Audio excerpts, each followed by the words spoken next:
Coming to you live from Alola's Battle Royale Dome, it's the one, the only PUCL Battlecast.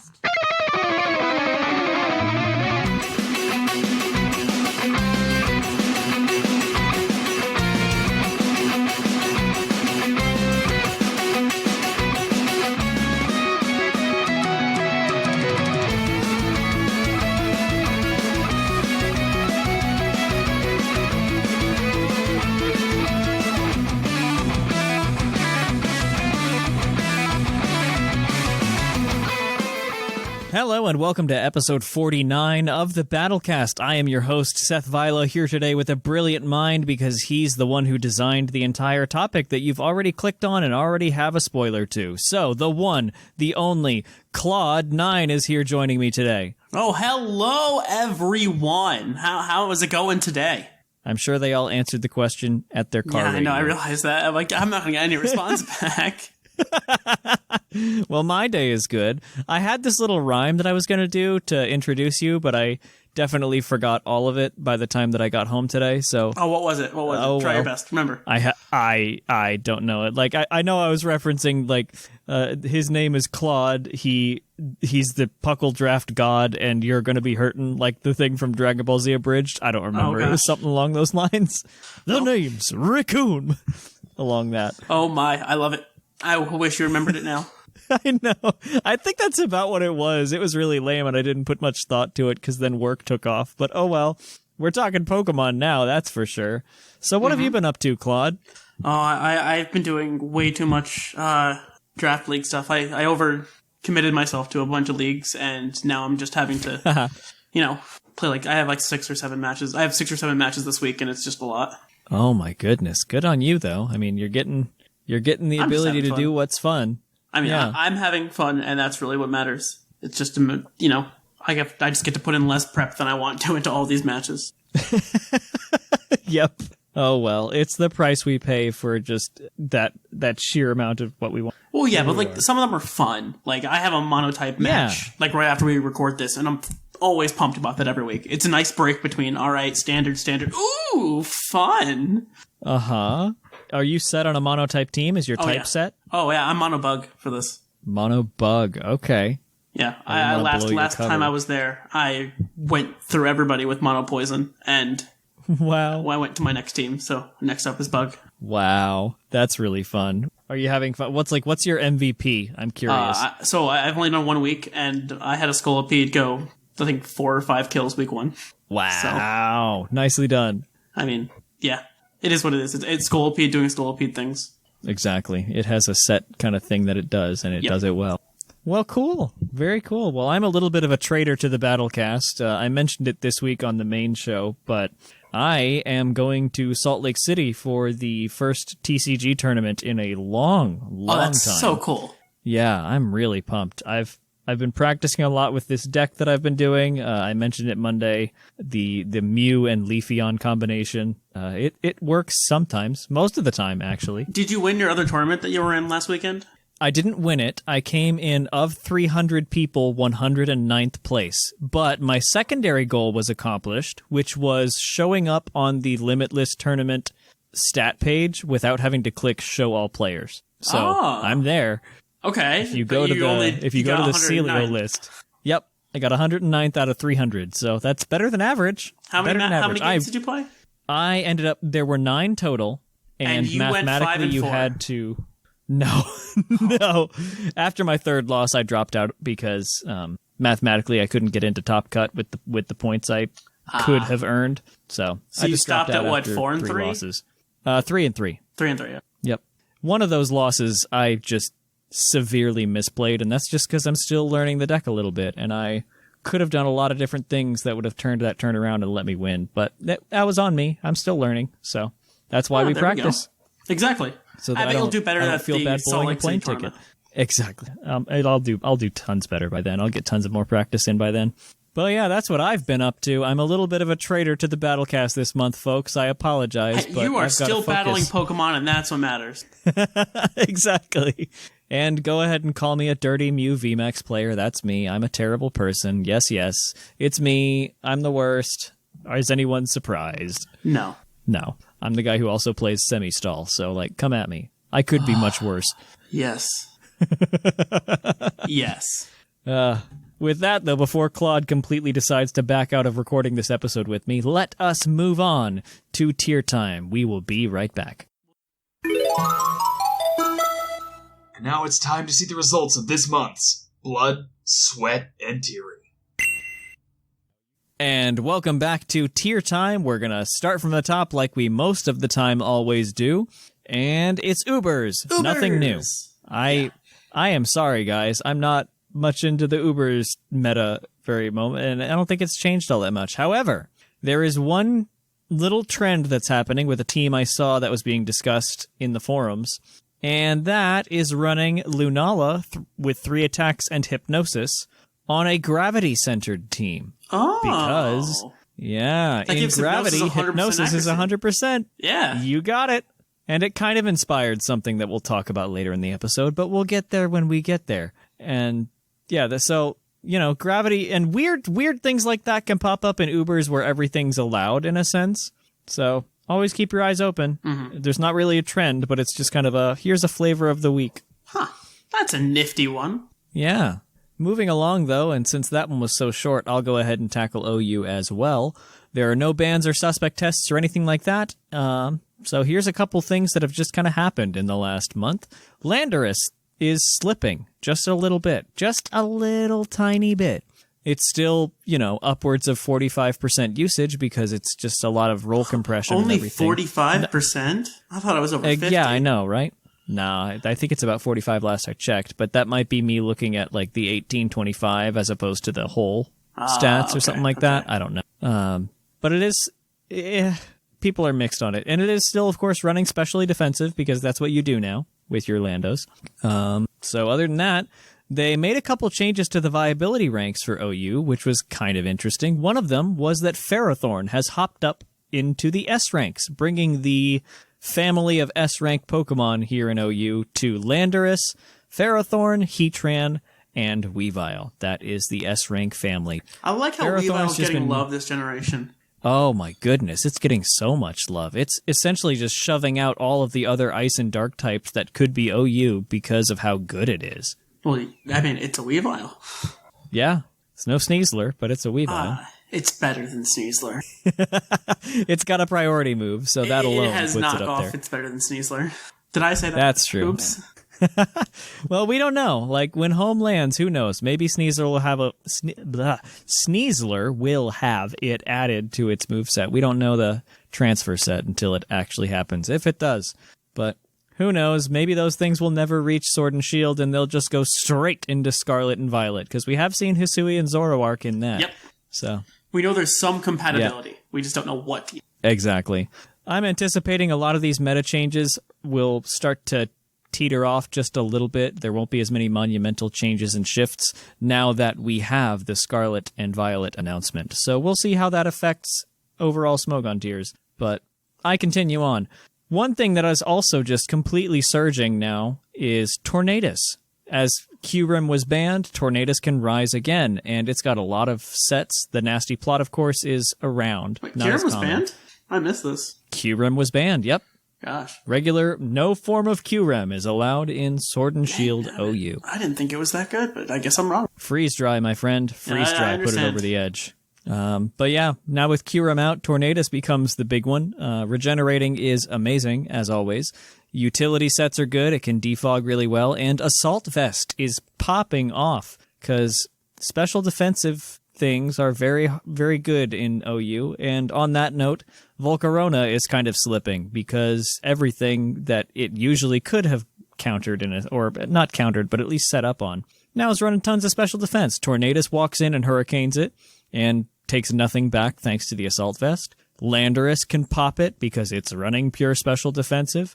Volcarona's having a really hard time doing anything productive, which pains my heart, because it's on my chart. So, oh well. In its place is Blacephalon, which is a fantastic fire type. It's commonly running a Scarf, and is just immensely powerful with Fire Blast, Shadow Ball. That's all you need. Yeah, so, pretty much. And finally, a player survey came out for generally taking the temperature of how people feel about OU right now. And in general, pretty much everyone likes the current state of the game. Pretty much everyone enjoys the current state of the game and doesn't see anything as particularly broken or in even need of a suspect test or anything like that. Well, that's good. Some of the ones they specifically asked about was Heatran, Heatran and Weavile. I think that was it that they specifically asked about, and then just kind of had an open, if you think anything else is broken, put it here. And of course, most people put Dragapult there, but not most people, as in most people who filled out anything there. I get Dragapult didn't even get like 20% of people from the survey. So yeah, but no one really thinks anything is particularly broken or standing out as bad. So we're in a good place in OU, folks. It's probably, I love it. It's really stable. People call it stale, but entropy is the perfect state of being, if you ask the universe. So tell me a little bit about you, Claude, now that we're off the heat-stable OU. So we've had no bans, no unbans, nothing left, nothing arrived, nothing's being tested. We're just in a generic state of, UU since the last tier is January? The last tier shifts happened in January, so by the time we have next Battlecast, we will have whatever the next tier shifts are. So it's that'll just be exciting. It's taken 2 months to adjust to the meta. Yep. And from there, we've seen that, Thunder T with knockoff is still very scary.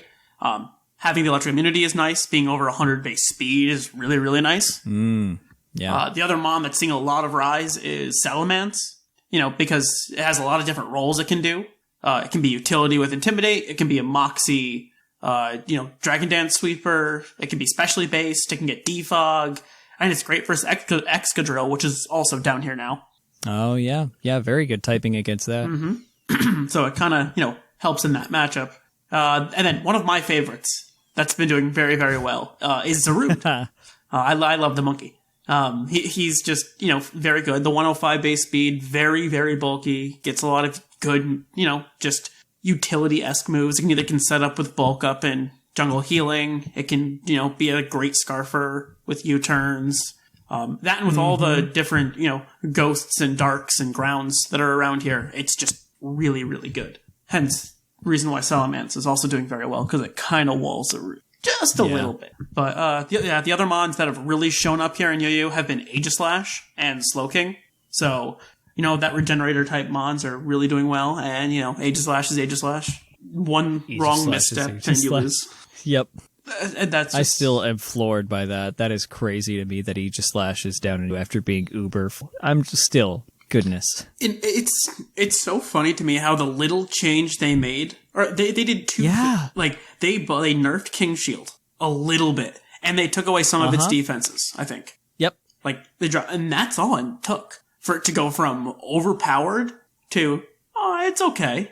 Did it lose offensive stats too? I need to look that up. I think it may have lost. I think all the 50s became 150s became 140s, but I could be wrong. Yeah, they did. Yeah, the attacking stats also dropped by 10 each. Yeah. So they hard nerfed it because they realized, we like this mon, we want it to be useful, and if no one's using it, goodbye. Mm-hmm. It was just overtuned, and now it's in a much better spot. Especially with how then they introduced Dragapult. Yeah, and then they introduced all the other broken ghost types.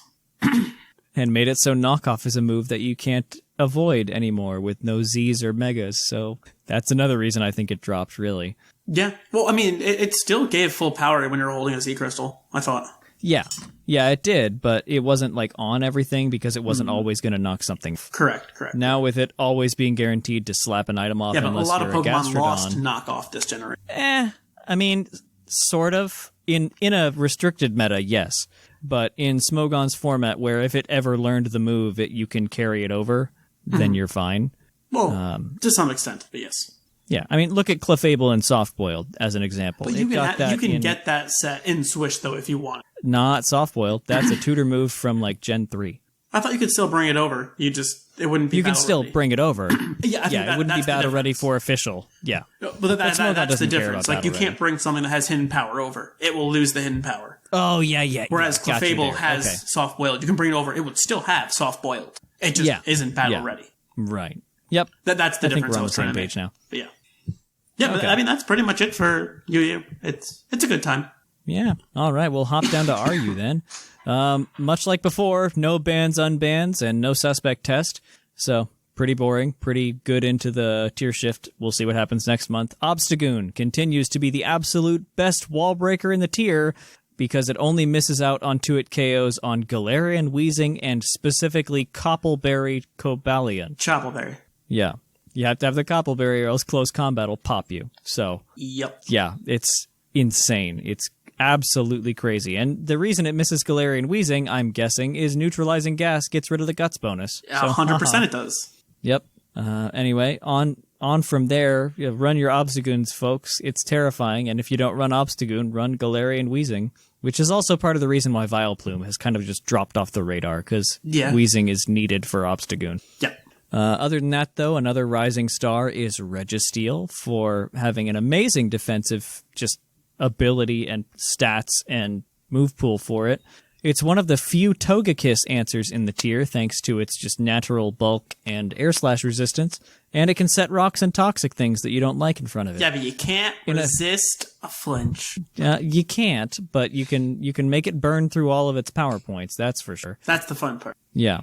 In a similar vein, Rhyperior has now been put into the A rank. It's one of the things that joined RU last tier shift, and they finally designated a letter rank to it.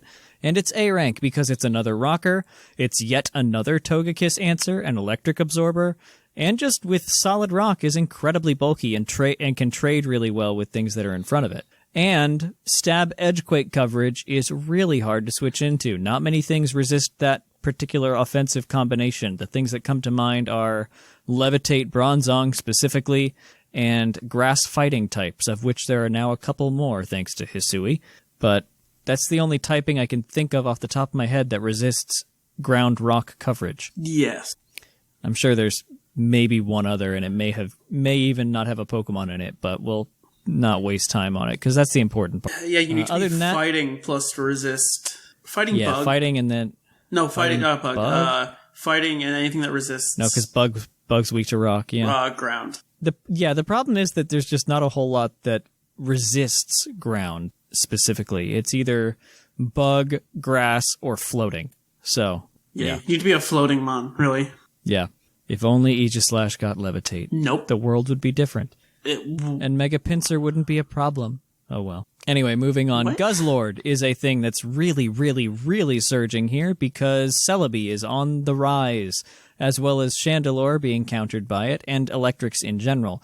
Guzzlord puts a stop to all of them thanks to its funky typing. But doesn't Celebi get Dazzling Gleam? Maybe, but does it run it? Oh. It has so many other better moves that it wants to run, like Leaf Storm, Nasty Plot, Recover, Heal Bell, Psychic for Stab.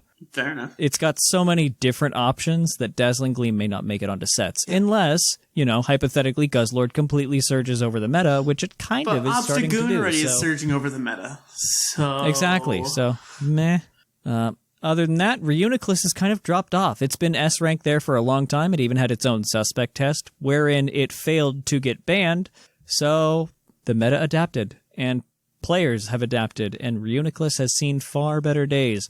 Part of the reason that Celebi is rising is because Reuniclus is still popular, and Celebi can outpace it in setting up. So, yes, that is one of the reasons. And for the most part, that covers RU's current trends. So, we'll move on down to NU. Take it away, Claude. Yeah, for the first time, we have a ban. NU this month banned Goodra. Goodra is gone. The tier just was not able to handle its power, unpredictability, and the varying sets that you could run with it between E-Belt, Specs, Assault Vest. It was just too much for people to handle. But, after that you have Blastoise, which is the next thing making waves in the tier, because Shell Smash and, all of its modern moves that it's gotten over the years, like Aura Sphere. Is dumb. So Valley Ground is also on the radar, having potential action thanks to its, great power and coverage. But I think the council has mentioned how they're more keen on acting on the Silvally than they are the Blastoise, even though Shell Smash Blastoise is a terror, and I don't like it. Both of them are terrifying. I think Blastoise is more readily counterable by similar things, but Silvally can kind of weird itself out to get around would-be counters, so I bet that's probably the reason. And the other big thing is Rest Hawk Snorlax. is just, walling a lot of these monsters. Mm-hmm. Yeah, and that's pretty much it. There not a lot's going on anymore. Things are, shaking up since the Gudra ban, so. Yeah, We'll I'm see sure how things people are still develop. feeling out how to do. Yeah. I'm really excited. I really hope home drops soon. I really want my Hisuian Gudra. It's so cool. It's got so much potential.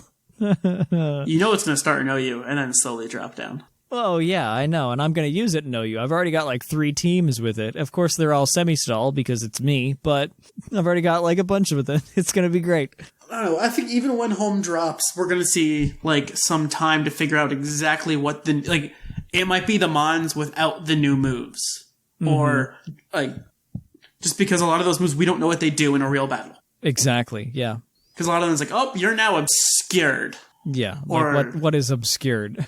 Exactly. That's just boosts your evasion, which will be immediately banned. Like, Oh yeah, 100%. 100% that's banned. if it's a cosmic power, even that's not really that node, honestly, so whatever. For Gudra it might be. It gets body press, and that's kind of good. Granted, it gets acid armor too, so. Yeah, that would just be...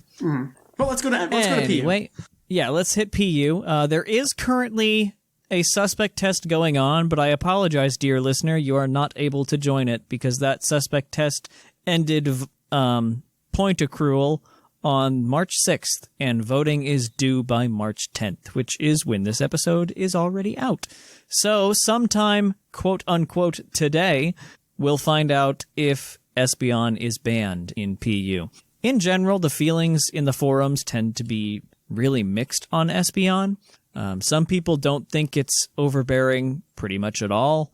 Others wonder why it was ever allowed back in the tier and want it gone with fire. So yeah, and it typically runs one of 2 sets. One of them is the Choice Specs Wallbreaker, which is a very powerful wallbreaker for PU. And the other, arguably more consistent and stable set, is a defensive Wish Pass type of thing to take advantage of Magic Bounce and heal other members of your team. So, jury is very much still out on if Espeon will remain or not. I can't really get a temperature for how people in general will vote or feel. So we'll find out later today, dear listeners. Go take a look at the forums. I'm going to call it now. It's going to get banned. That's a safe call, I think.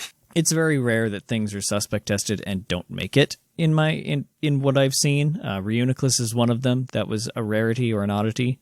But yeah, it's probably going to. We'll see. Moving on, though, similar to Rhyperior, wherein it got a letter designation later into the time, Glasstree is a new addition to the A tier. And that's just because it's got crazy power, crazy bulk, but is held back by its stealth rock weakness. So that's why it finally landed in the tier it belongs.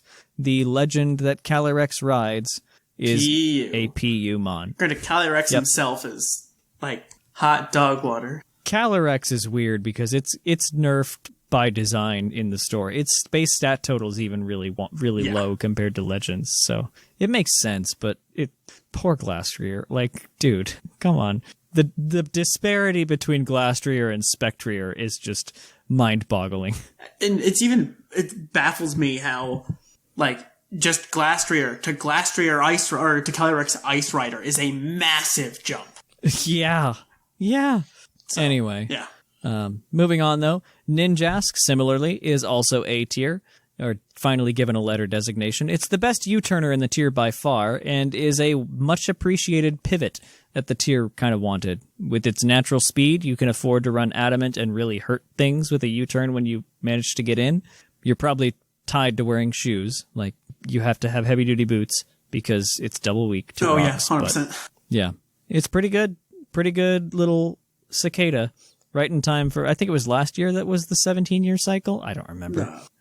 One thing that has just hopped up to S rank, largely because of a lot of meta trends, specifically with Espeon. Togedemaru has risen to S rank down here because of its just incredible roll compression and wild flexibility. Espeon is one thing that it's a response to, as well as the surging Magneton and Snow Warning ability, now that that's legal again. Togedemaru does a decent job checking all of those things, and it's incredibly flexible by itself. It runs a large variety of items, from leftovers to Rocky Helmet to no item at all, And its abilities, too, are great. Like for Poltergeist? Yeah. That's yeah, cool. absorbing a Poltergeist hit, and I think maybe a couple other things specifically, but Maybe yeah, some mainly knockoffs or absorbing a something, Poltergeist hit. Yeah. That's cool. But it's also a really great Wish Passer and defensive wall. Its abilities are wild, Iron Barbs, Lightning Rod, something else that's important. Give Togedemaru a whirl, it's pretty darn good. Yeah. And finally, we've got yet another Specs abuser, now that Serena was banned a while ago, and that is Jellicent has really, really popped off. I think we called that it would like a month or two ago, and that's fine. It has I like that. Uh-huh. A Specs user, too. Jellicent's cool. Strength Sap. Anything with Strength Sap is just kind of cool in general, so... But this is not using Strength Sap. Oh, it's sapping something else. Your life. Yeah, it's... With its it's Spec popping. water spouts. Exactly. Oh, yeah, it gets water spout. I forgot that. I was thinking Hydro Pump. My gosh. Yikes. Well, that is pretty much the tiers. As I said, we're kind of in a lull. Next month, we'll have tier shifts to discuss. So we'll see what happens then. And hopefully, soon we'll start getting little whispers of Scarlet and Violet as people lose interest steadily in Sword and Shield. We only have another, 8 months before then. Is that? Yeah, it does look like it'd be 8 months. Ugh. It's going to be. Dang it. It's like the week I just before got finished. Thanksgiving always. Or Black Friday, Yeah. whatever that is. That's usually their time frame. Yeah. Ugh, I just got finished waiting 8 months for Legends Arceus, and now I've got to do it all again, immediately again. Ugh. Well, good thing you still have Terrible. Legends Arceus, unless you finished the game already. I have not. I've been bad. Like I said, I've been focused on other things, so I need to pick it up again. I've got a 4-hour plane flight coming up in a couple of weeks, though, so perfect timing. Anyway, before I get off on a weird tangent of plane flights and Legends Arceus progress, let us end the tier time here, and we'll head on over to the topic. We'll be right back. And now for our main topic. And welcome back to the topic. And our topic today, as you saw when you clicked the episode, is PUCL Draft League Season 6. Right? Season 6? Yeah, this is Season 6. Cool, I know my Roman numerals. So, old listeners and new listeners alike, don't worry, do not fret. We will give you a rundown of how Draft League works, especially for you older players who have done a PUCL Draft League before, because you'll actually need to listen to this episode, because there's some things that are different now that Claude's in charge. So, Claude, take me through what is different, better, special about Season 6 compared to the prior 5. So, the majority of the PUCL Draft League, granted, I say that, I mean, Seasons 1, 2, and 3 were all done in Gen 7. And, at the, around the start, people were still figuring out how Draft League worked. And we have slowly, jumped into Gen 8, and this will be our last one in Gen 8, now that I get to say that, probably. Yeah. At least as far as PDL is concerned. And what we've done in prior leagues is we've always had a tiering system where you get, a couple of A tiers, B tiers, C tiers. A lot of mons fit within those tiers. However, over time, people have realized that is not the most optimal way to draft. Because within each tier, it becomes very polarizing of, these are the best mons here, these are the worst mons. You can't fit everyone into, 5 tiers. So, the whole big change we're doing this time is we have switched to a 19-point system, where the majority of the mons are put within, 19 points. Some with some restrictions. And this way, it's, instead of, being forced to draft a certain number of tiers, you are given a point total. For this draft, it's, I think, 115. And you just have to draft between 9 and 11 mons, no restrictions. You can pick a bunch of high stuff, pick a bunch of low stuff, but you have to stay within that point tier bracket. And we are purposely going back from the past 2 seasons we had were, I think, Galar decks, and then Galar decks with, the 2 expansions. Now we're going back to the full national decks of Pokemon. So you get all your Megas back, no Z-moves still, no Dynamax. That's good. It's a standard Nat Dex draft, is how I'm looking at it. Perfect. Yeah, because a lot of us, at least in PUCL, between last season and this season, knew there was going to be a large break, and all went off and started, competing in a bunch of other leagues. And, Mm-hmm. we've had a lot of fun with it, learned a bunch of things, and things have culminated into, what is this here? Yeah, So I dig it. Yeah, I was prepping the show episode thinking, okay, this is Draft League. I can talk about this. I've done several of these, and I just know it backwards and forwards. No, sir. No, I do not. So it's all the same. The only thing that we've changed about it between other previous PDL seasons is it went from tiers to point based. Yep. So you can get more synergy now.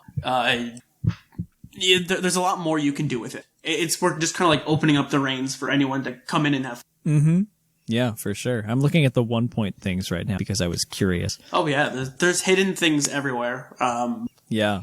Yeah, there's a bunch of stuff even at 1 point. I'm like, oh, that maybe should be 2. I'm Dunsparce, baby.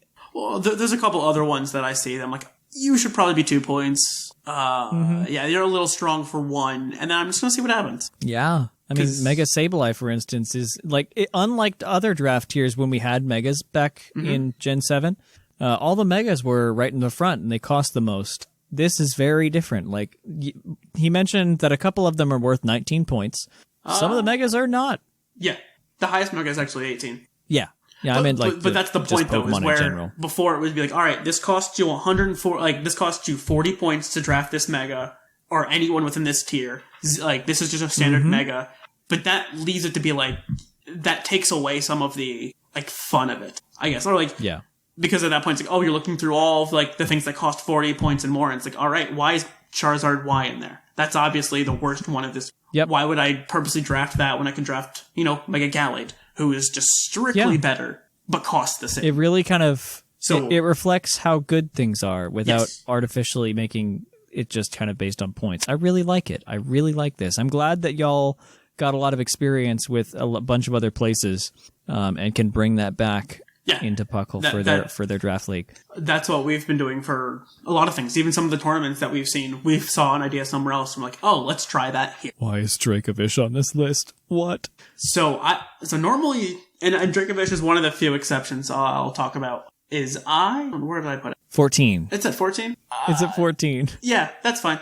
So normally it's a little bit lower. I think it's usually 13 points on most drafts, but really, I bumped it up to 14. I think here. I think we talked about moving it up just because it's not that good when you have like in a draft. Yeah, like I understand that on the ladder when everyone's using doesn't know what you're bringing, you can't prepare for it. Right. Whereas here, if you see it, if you're faster than it, it's Vicious Rend doesn't do anything. Or it's like, oh, okay, I can survive a couple of hits. I can put a Rocky Helmet on my Mon, and suddenly now it's useless. And it's like, oh, I can protect spam versus this Dracovish. Yep.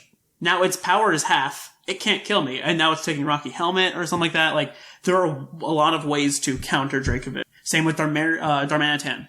Absolutely, Galarian. yeah. Like, it's the same exact thing. Too. You just know, oh, if I bring rocks, then yeah, they have to run Defog or something else, or they're going to get chipped a whole bunch. Granted, they could run Heavy Duty Boots, but at that point, that's a waste. It's always Scarf Forbid. Or Zen Mode. Yeah. Or Zen Mode. Or Zen Mode, that's right. But, yeah, there's a lot of things we don't normally see from OU. Like Deoxys Speed is around. Landorus Incarnate is there. Urshifu is back. Oh my god, that is Landorus Incarnate. Yes, what? It is. Oh my god, and that's Single Strike. And that's Single Strike. Because as good as some of these Mons are, they have proven to be beatable. Yeah. And they've proven to do that multiple times, and people start bringing it in. Like, I know when a bunch of us first started, branching out from PUCL, Deoxys Speed wasn't around. But a couple of leagues were like, oh, this can't be that bad. And they brought it in. And they started, I think, with taking away Nasty Plot from it. But then, people still weren't winning. And it used to be a 17-point Mon. Now it's back up to 19 points with Nasty Plot, and we're going to see what happens. Sounds good to me. Yeah. The only That's other, exciting. complex bans are no Speed Boost Blaziken, because that's dumb. Yep. No Protean or Battle Bond Greninja, because that's dumb. Ha! Get out of here. Mega Blastoise doesn't get Shell Smash, because that's really dumb. No Libero Cinderace. Trying to remember my list of quirky, no Zygarde Complete. Yeah, good call. Just good call. Generic things. Oh, and then Mega Kangaskhan can't have Seismic. Oh, good. Yeah, I saw that it was really low, and that surprised me. Yeah, I mean, if you can two-shot the entire meta with one move. Yeah, cool. No, that's stupid. Yeah, that's absurd. You don't need to run any power, you just run straight bulk and speed. And I think that's the only real complex so cool. ban No Seismic that we have. Toss. I don't know, that unknown ban. So there are a bunch of Mons that, can be allowed that we just chose not to. And by that, I mean, I took this list from somebody else, and, they had things like they didn't want to throw every single mon on there into one point. So I think some things are even missing on the list. Like if I look up, do I even see Bulbasaur?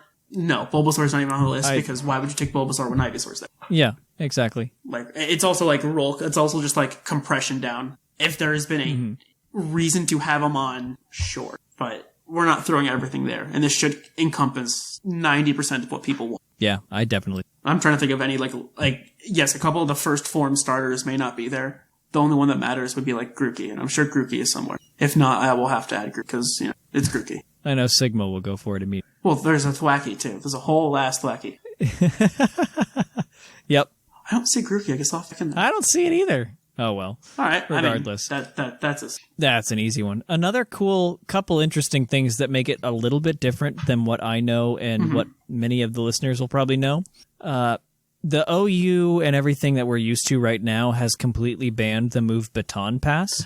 Ah, yes. However, I see here that the move, or what was old world referred to as dry passing, where you just have nothing attached to the Baton Pass and just use it as if it's a U-turn or a teleport or a volt switch. No substitute can be passed. No stat can be passed. Now that is not just passing. Now out. let me put the two caveats on there. Go for it. You can always pass stat minuses. Yep. I mean, I'm pretty sure I don't know of a way where you can not pass stat minuses and not allow that, but I mean, sure. If you lower your own, like, let's say you use close combat that Baton Pass, you can do that. Sure. Yeah. Like, that is fine. Why would you? I don't know. The other thing is, if your opponents raise your stats, you can pass them. Ah, in the same turn or in general? In general. If your opponent clicks Swagger, you can Baton Pass it. Okay. I mean, that said, Swagger is banned, but, I'm just, there are... As an example, yeah. Like, if you're running Contrary on something, and they, like, try and go for, like, let's say a metal sound. Now you have the ability to pass that. Whoops. Oh, no. Like, it's a very rare case. But we laugh at those, and we allow them, because it's fun. I'll have to look up what learns Baton Pass, because I now don't remember. A lot of weird things suddenly get it, so, Yeah. Another interesting thing that I see on here that is not typically considered are moves that drop accuracy. Can you elaborate on that a little bit? Yes. So, no one likes missing moves. It's like evasion. It's silly and dumb. So, any move that is guaranteed to drop accuracy, we've banned. Stuff like Mud Slap. Things like, a Bright Powder. That is banned. Oh, yeah. Like double team, Sand Veil, Snow Cloak. Well, you can run Sand Veil, Snow Cloak. I think there's nothing against that. It says in the evasion that those abilities are banned too. Unless that's the only ability it can have, I believe, is usually how it goes. But most Pokemon have the ability to not run that. Yeah. So anything that's a guaranteed accuracy drop, Sand Attack, Sand Veil, Mud Slap, those are banned. But moves that don't always have an accuracy drop, such as Night Daze or Muddy Water, are completely legal. Because it's not guaranteed you're going to get that. So if you have to rely on, like, the 30% chance, that's the same as, hitting or missing a focus blast. Gotcha. Yeah. Okay. That's a good elaboration that we needed to, I think, definitely miss. Oh, of course. Now, you said missing a focus blast. Yes, I did. So let me ask you this, because I know the answer already. Now, what if a lot of us get our games tied, Claude? What happens if we have a lot of tie games? How will those be determined? So one thing that we saw, that I saw somewhere, and I thought was just a lot of fun, was, and I know in PDL in years past, we always, struggle with, finding good tiebreakers. So, I mean, we have our, our record, our head-to-head, and a lot of times people end up with the same record, but they don't, they didn't face during the regular season, so we don't know the head-to-head. And, the easy route would be to go straight to differential. But we decided we want to have a little bit of fun, and the third tiebreaker is the number of focus blasts / hurricane misses that you have.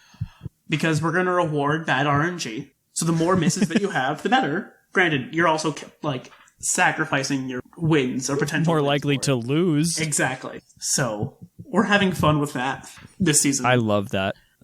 Because a lot of times, that's such a fun. I'm one to do it. I rarely bring moves that are that risk averse. Like, that are, like, very risky. Like, I have to hit a 70% move to win the game. I don't like that. That is, that freaks me out, and I don't like it. Because I know I'm going to miss it. So this is now more incentive to try and run those moves that are high risk, high reward. Because if you hit, you're going to do better. If you miss, you'll end up with a slightly better breaker. Yeah. I love it. I think that's such a fun other way to do tiebreakers. That's so hilarious. And we'll see. It may be awful, and it may not work, and people may get very mad at us, and that's fine. Yeah. It's all a learning thing. This season 6 is going to be a very interesting one compared to others. Exactly. So. But yeah, everything else is pretty much the same. Now, the one thing I haven't mentioned yet about PDL Season 6 is when signups are going to be. So if you're hearing this, this comes out on the 10th of March. Correct. Yep. Signups are going to go live on the 14th. So we'll be making a big announcement about it then. But signups are going to go live on the 14th. So get excited. Consider yourselves as part of the inside crowd because you know when they come before the announcement. Haha. Mm-hmm. Yeah. So it's going to be a fun time.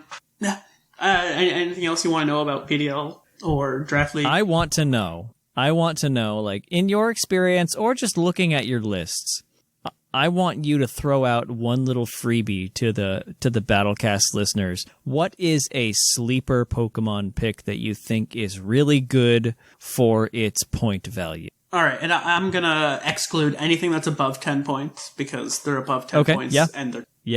Yeah, give me below 10. What's a good 9 and under sleeper pick? 9 and under. I'm looking too. I'm going to play this game right here with you. So there are a couple that I think are rather good that don't see enough play that are 9 and under. The first one that jumps out at me is Manaphy. Now, Manaphy doesn't get Tail Glow, so it's drastically worse. Oh, yeah. But it's still really, really good. Like, base of hundreds across the board, gets U-turn.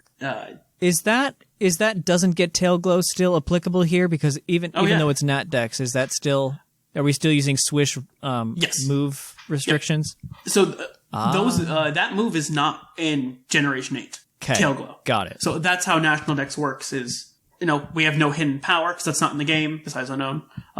No Pursuit, no Tail Glow, no Signal Beam. So a lot of Mons lost a couple of things this generation, and we're keeping that. And Manaphy, unfortunately, is one of them. Here I was assuming that those would come back with a Nat Dex thing. I guess it's a good point you brought that up. So that is a separate... still require. That's a separate format called Nat Dex Legacy, where people get their Legacy moves. But those moves are not in, so this is just regular standard Nat Dex draft for Swish. But Manaphy, I think, is a sleeper Mon in 6 points.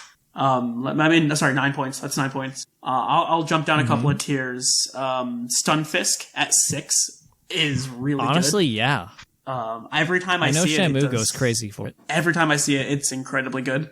I had a list of all of the different drops that were made, and there were a couple there, like Ambipom being 4 points. I think is a great pickup. Mm-hmm. Yeah. One that I'm always terrified of and have been in prior drafts.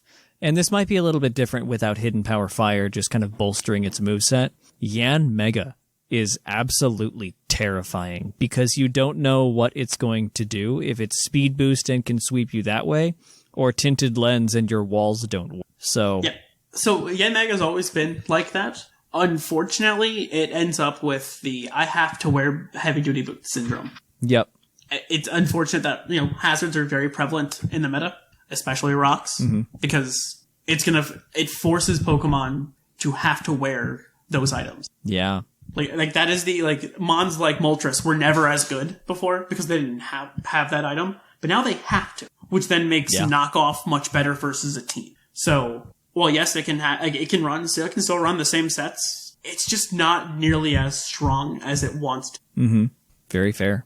That's just the only issue with hazards are very, very important. So being forced to run an item that does not help you, it's a trade-off. Yeah, it is. I think a Pokemon like Venomoth in 7 points is strictly better than you. I've used a Venomoth before. Those are scary. On a similar V Pokemon, we've also got Vileplume, and I've faced that in draft before. That one's at 5 points. And that sucker, again, here we are with another Strength Sap Pokemon. That sucker can wall things to Kingdom Come. It's absolutely insane what kind of things just cannot puncture a Vileplume. Now, back in the tiers draft, it was much better. Here, it's not nearly as good as it. That makes sense, yeah. And that's true with a lot of these mons. Like, they're not nearly as good. I remember when we used to have a Alolan Persian in, like, E tier. And now it's, I look for it, it is, like, 7, 8 points. It's in 7. Yeah. 7 points. So you can just see, like, things have gotten better and better. Some things are worse. It's just a matter of finding the potential within the mons. Because there's the always variance of things. letting you do 9 or 11 Pokemon, 9, 10, or 11 Pokemon is also interesting, too. Lets you really cash in your points in a different way. Yeah. I've seen a lot of people go very top-heavy and only draft 9 mons. But they're all 9 really good mons. Only problem is, well, at least in my mind, the issue with that is the fact that, let's say someone has 11 mons, it's easier to figure out what they're bringing to play you. Because you have less choices to work with. Far more predictable. Granted. It has its trade-offs. If you have a bunch of mons and your last, let's say you have 11 mons, but you have, 2 5s, a 3, and a 2, as, your last 4, you have 7 good mons and then a bunch of fillers. Yep. So, there are trade-offs either way. I've run both 9, I've run 11. I've had some leagues where I got to run 12. It all varies, and it's only as good as how much you're willing to... I dig it.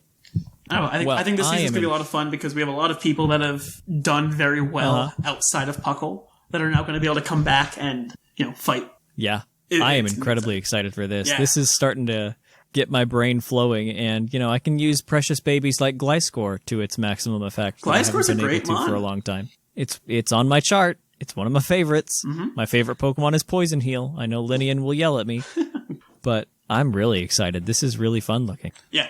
I'm excited because I'm looking at all the things that changed as far as the points value between the normal draft and this one, because I took this from another group, and I'm like, oh, that makes perfect sense. These mons have consistently done well. I'm glad they're moving up. Mm-hmm. Yeah. One example I think is Nidoking and Nidoqueen. They usually sit around the 13-point mark, but they're both 14 now because they are so good. It's just awesome. It's just fun to watch a lot of this move on. Yeah, I look forward to Season 6. It'll be great. Yeah. I think the other big rule that we have is Shadow Tag and Arena Trap are around. Oh, no. Okay. Yikes. Good luck. Didn't realize that. Well, that's why Gothitel's up here. It's easier to prepare for things if you know they're coming. Yeah, fair. Shed Shell is an Shed Shell and everything. Yeah. Well, cool. This will be fun. I will do my best to drop the tiers with the sign-ups so people can take a look. Perfect. And start looking around at things come Monday. But you listeners now get a taste of what PDL Season 6 is going to be like. Mm-hmm. And with that, I think we're going to go ahead and call the topic right there, and we'll head on over to a really funky-looking team of the episode that Claude here found for us. So we will be right back. And now it's time for Team of the Episode. And welcome to the team of the episode. It's been a minute since we've had one of these in the Battlecast. I apologize, folks, but here we are. We've got one now. And it involves memes, which is even better. Yeah! So, starting it off, we have something that may not seem like a meme immediately, but you will quickly understand the gravity of the situation on why it is. We've got Excadrill holding a choice band with the ability Sand Rush. EVs are as follows: max attack, max speed, throw the extra one wherever you want to. Adamant Nature with Earthquake, Iron Head, Rapid Spin, and Toxic. That's right, folks. It's a choice band Excadrill, which normally doesn't seem like a good option, but it is on this team for a reason we'll get to. Okay, Claude, go ahead and hit us with the next sweeper. Yeah, so we have another Sand Rush mon being Dracozolt. Life Orb, 4 attacks, 4 attack EVs, 252 special attack, 252 speed, mild nature with Bolt Beak, Draco Meteor, Fire Blast, and Earthquake. Very nice, very nice. You might even be able to get away with running Hustle, but that's no fun. No, you want to go fast. Yeah, you definitely want to go fast with this, and with Bolt Beak too. But we get to the funky crux of the meme. We have the Bamboo Queen herself, Celesteela, holding a Life Orb. Ability is, of course, Beast Boost, and EVs are 4 attack, 252 special attack, 252 speed, and a hasty nature. Moveset is Steel Beam, Fire Blast, Earthquake, and Gravity. Yes, as you can tell. For tell. Those who don't know, this is a gravity-themed team. A gravity-themed team. With a couple of other just good mons to round it out. Yeah. And as a refresher, because I definitely think that some people need a refresher, gravity makes things that would otherwise not be affected by ground type moves for some reason, be that ability or typing, hit by grounded type moves. So things that are off the ground are now grounded, is I believe the correct phrasing. Yep, things that are off the ground are now grounded. So any flying types, any levitate mons. Yep, it also prevents moves like bounce, fly, flying press, the jump kick moves. But you can still roost. Things of that nature. You can still roost for some reason. Well, you're also, not that it matters in this. Yeah. If anything, you're like super roosted. One thing to note, which is just kind of a cool gravity thing, is the move Grav Apple increases its power from 80 to 120, but we don't run a Flapple here, so who cares? But the important part is that on top of making everything grounded and thereby vulnerable to Earthquake, it also increases everything's accuracy by 5/3, which is a weird funky fraction. All as we of mentioned your when we were fire talking blasts Ubers, are now 100% accurate, which is the Yep. main one, I think. Yep, and like Lunala's hypnosis that we mentioned in the Ubers thing, that becomes 100% accurate. So your stone edges become 100% accurate. I wish there was there's a two parts zap to cannon this, on this team. right? Then it might hit like 60% of the time. Well, it's 50, right? Or is it 30? Yeah, it's naturally 50 for Zap Cannon. Yeah. Hypnosis is 60. 30 is the Okos. So I think it would go up to like at least 80 or 90 or something. Yeah, like 70, 80, something along. I don't have the math in my brain to run a 5/3 calculation. But anyway, that is Celesteela, the first member of the Gravity Core. Claude, take us away with the next one. So, and I mentioned this is a sand team. So we have Gigalith holding the Smooth Rock Sandstream ability, 248 HP, 4 defense, 252 special defense, sassy nature, 0 IVs and speed, with Rock Blast, Stealth Rock, Gravity, and Explosion. So the way I see it in my mind is you set up, get the sand up, Stealth Rock, set Gravity, switch out to something else, bring in one of your sandy boys, have them go through until they die, go back to Gigalith, set up the thing again, and then explode, go back to the other sandy boy, and go boom, and then, just wash, rinse, repeat.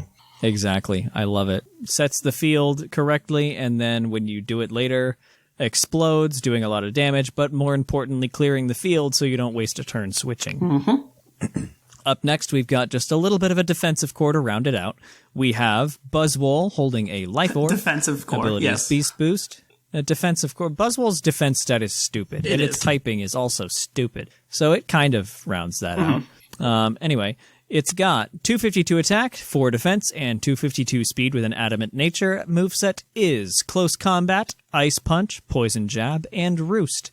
It can heal itself, take advantage of that funky typing, and just crazy, crazy defense. If you're about to get hit by an earthquake of your own, go to Buzzwole. It will eat that earthquake like nobody's business and ice punch whatever's trying to do it.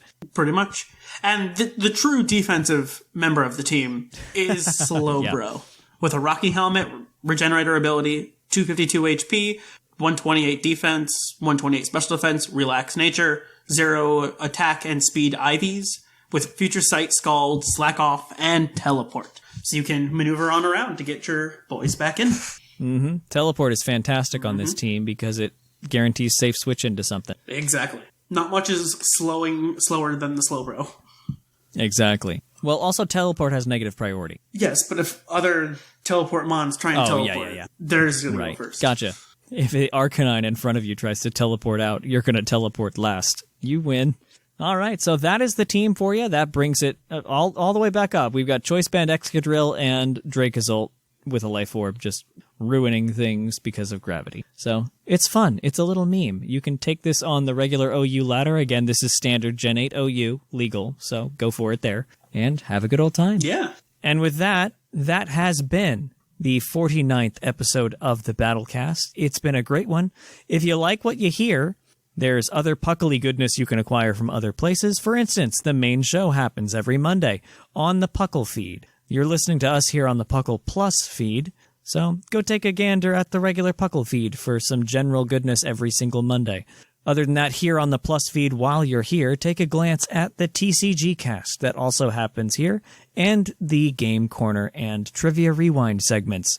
Give those a listen. There's something pretty much every Thursday on the Puckle Plus feed. On top of that, if you like the community of Pokemon and want to join in on these tournaments, more importantly, like the one that we just spent 30 minutes talking about, come join us on the PUCL Discord. That's where everything happens that's as far as these tournaments are going, arranging who to meet, and just chatting. Like, people are talking Pokemon almost 24 hours a day. We have a global presence here at PUCL. Woohoo! So join us on Discord. On top of that, we've also got Facebook and Twitter. More important, I think we do more on Twitter and Instagram than we do the Facebook. But join us there to see what kind of new things are happening.